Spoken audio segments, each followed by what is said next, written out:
Very good morning to my friends and happy Friday. I hope you're all doing well. Welcome back to the sewing room, where today I will be doing something a little bit different. I haven't yet quilted this yet. It was the last vlog that I did, was making up my Love and Kisses quilt top. Today we're diverting and going on to something completely different. It's actually a project that I started last year and I wanted to make, but it just didn't get anywhere. So this year I am determined to get it finished because it's cold and I want to wear it, and yeah, it's just something fun to make. Now, it has been a while since I last vlogged.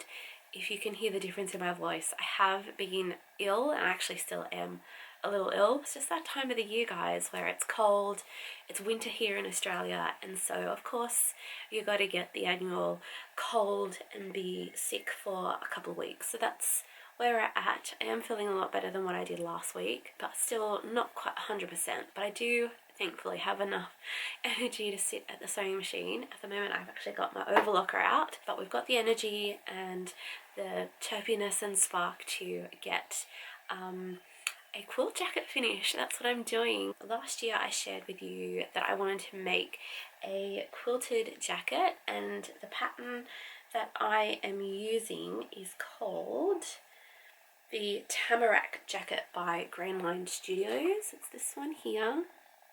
Now, initially the jacket I was going to make was going to be the hooded version, but I don't have time for that. I don't have the patience to make up another bit for the hood, so I'm not doing that. We're just making the basic jacket. Now, I'm actually diverting from the pattern a little bit. There are a few things that I'm sort of like tweaking and doing a little bit differently. So I'm just using the pattern as kind of like a guide, but there are things that I've changed. For starters, I've actually made the pattern pieces a little bit shorter. So I've just taken up another, I think it was like 5 inches or something, just so that it's sits more on my hips than below my hips. This pattern also has pockets that you sew in. What are they called?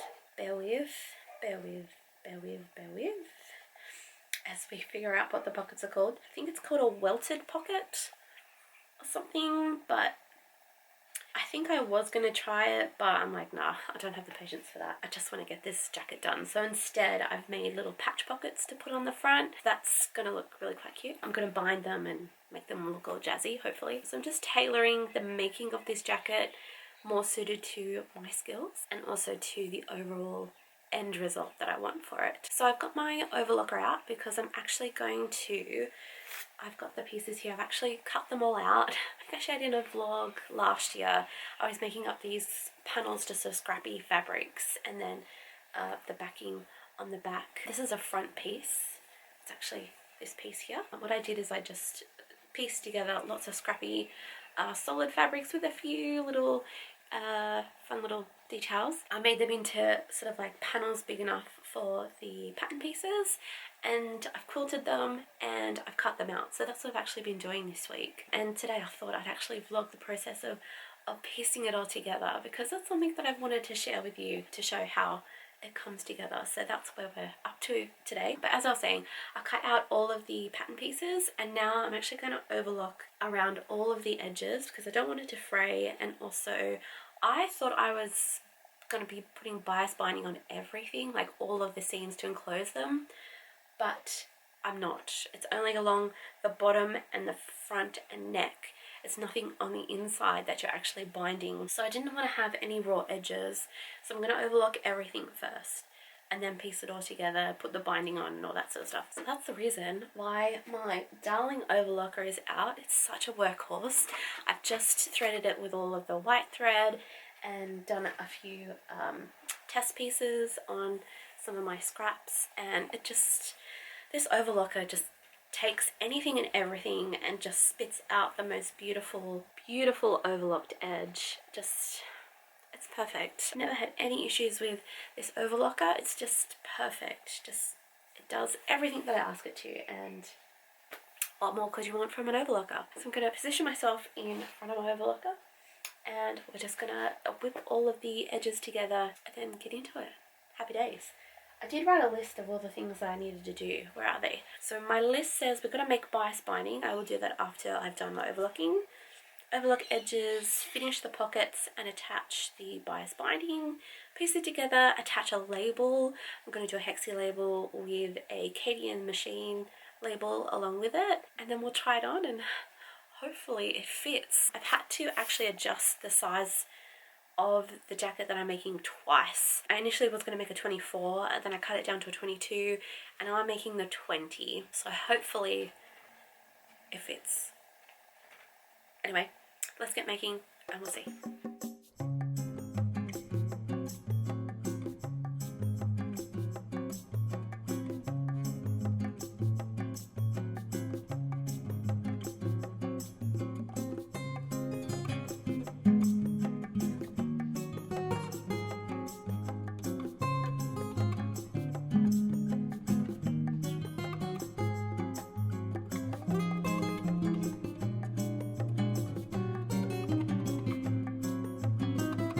Well, a very good morning to my friends. Happy Saturday and welcome to day 2 of doing my quilted jacket. I'm sorry I didn't really show you very much yesterday. I got to a point where I had to make the bias binding and it just took a lot longer than what I thought it would because I don't have a lot of experience doing proper bias binding, so that's like cutting it on the bias so it has a bit of a stretch. So it took me a while to kind of get the hang of marking it and making sure that each strip was the right width and all that sort of stuff. So it took a lot longer than what I had planned. And also I'm still not 100%, so my energy is sort of like dwindling quite quickly through the day. I did manage to get a lot of stuff done. This is one of the front pieces and I managed to get the pocket done. So this is a little patch pocket and I just put some binding around it and then attached it to the front.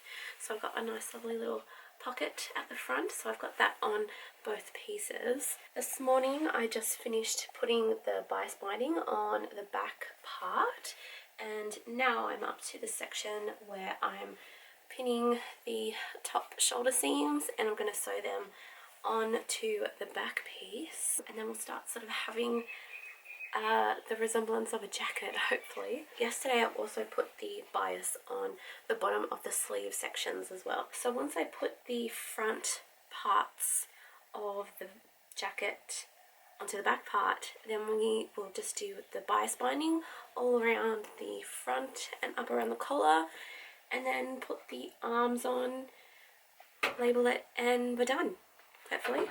Oh, here comes the dog. Hello. So with good planning and my head screwed on, I should be able to get the jacket finished today, which is very exciting. I just want to put it on and see if it works.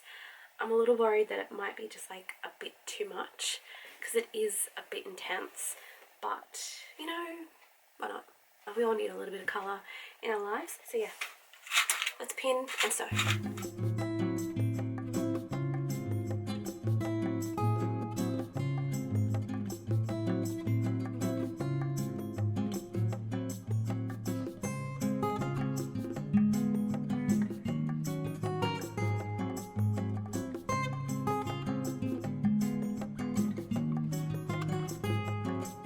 Okay, my friends, I've done that thing again where I've just sewn and not shown you any of the process.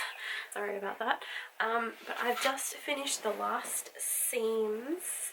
I did the last seams doing up the sleeves and down into the bodice. And I'm just going to pull the sleeves out and see what it looks like. Now I did actually do a really quick fit on before I put the arms on and sewed up the sides and it was really quite big. So I don't know whether this has made any difference or it's going to look any different. Let's have a look. Oh my gosh, it's huge. Oh my goodness. What? Why is it so big? Like, I checked the measurements. I did all the measurements for my body. I even like sized down twice. So little pockets, and the back. And then we've got the lining, which is the lions. Anyway, right. Let's go have a look in the mirror and we'll see if it looks any different. Why is it so big?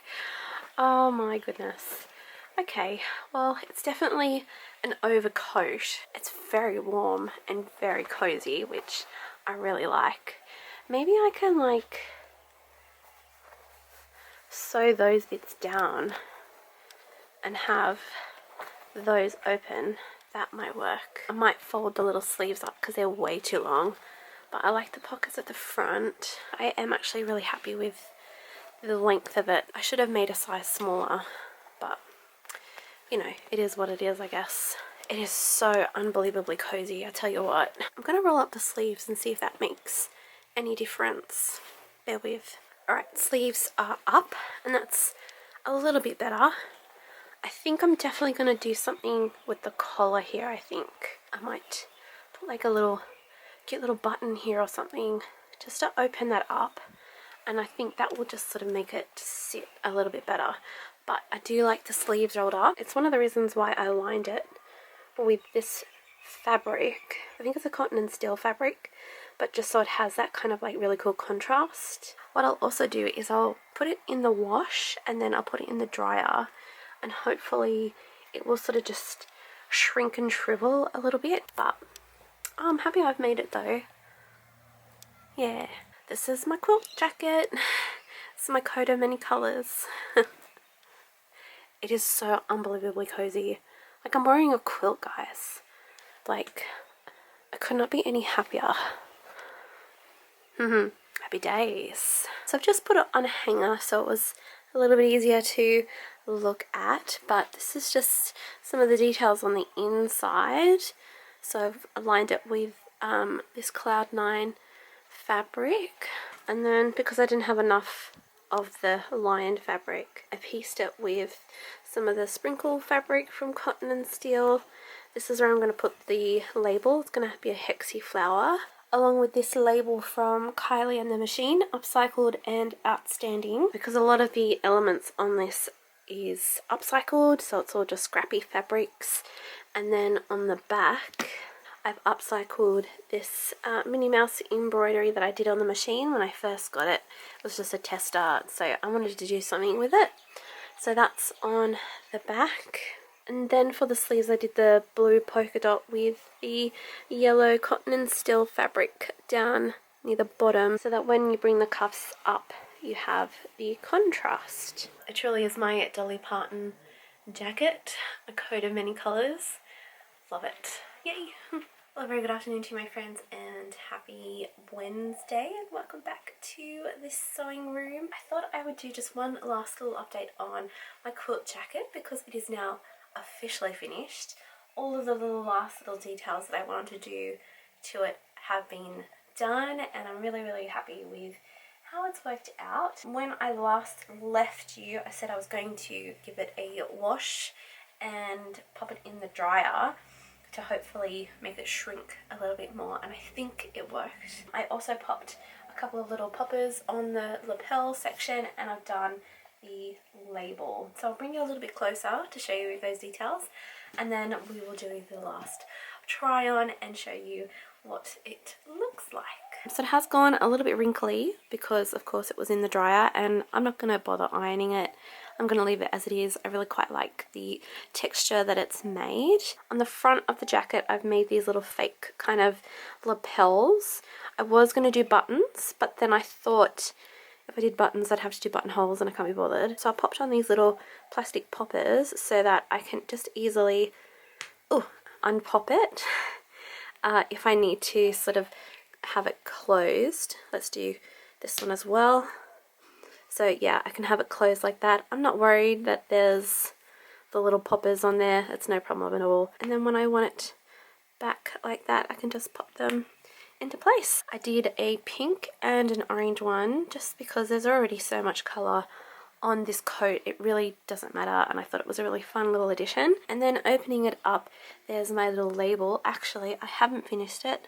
I need to put 2025 on that, but that is my little hexy label, and this has just been made up using a lot of the scrap fabrics that are in the actual coat. And then yeah, I popped on that label because I also upcycled a lot of my old batting or wadding bits that I've cut, and it's just such a hodgepodge of a quilt coat. So yeah, this label very much sort of encompasses what this coat is. So I'm just going to quickly pop I possibly might do the month and then the year, and I'm just going to use this Sharpie pen. This is a permanent marker. I like this one because it has the double-sided felt tip, so it's just a normal tip, and then this one is a finer tip. I find it a lot more easier to write on fabric, and it doesn't bleed as much as the thicker tip. I'm going to try not to be too precious about this. I finished this in June. I might just do a little design there, and then the year date, 2025. There we go. Lovely. Oh, I like that. Happy days. Okay, let's do try on number 2. So it is still quite roomy, but I don't mind it so much anymore, and I think having washed it and dried it, it has shrunk it just the slightest, smallest amount. But yeah, I'm happy with it, and the little lapel things that I did here at the front I think work really well. Just helps it to sort of sit a little bit more where it's supposed to sit, kind of thing. And then if I do a little spin, I'm super happy with it. At the moment I'm going to leave the sleeves as they are, but you know, if they get in the way, I know that I can easily roll them up, and they look alright. Oh my goodness, it's so nice to sort of tick off a make that I've been wanting to do for a very, very long time. I've wanted to make a quilted jacket for years, and I'm glad that I finally have made one, and that it's like super colourful and just a little bit of me, you know? I just love it. I really, really love it, and I love the lining as well, and that it's not all uniform. It's just, it's quirky and fun and clashy, and I just love it. And I'm wearing a quilt as a jacket. I mean, come on, it is extremely cozy and just makes me feel very happy. I'll link the pattern below if you want to give it a go. Just be aware that the sizes do come out larger than what you think. Just make sure that the size that you choose will be right for you. But you know, I don't begrudge it being a little bit too big for me, because it just means I can like cozy it up and I can layer more, because winter here at the moment is really cold. So I think I made this for the perfect year. But yeah, happy days, guys. Happy days.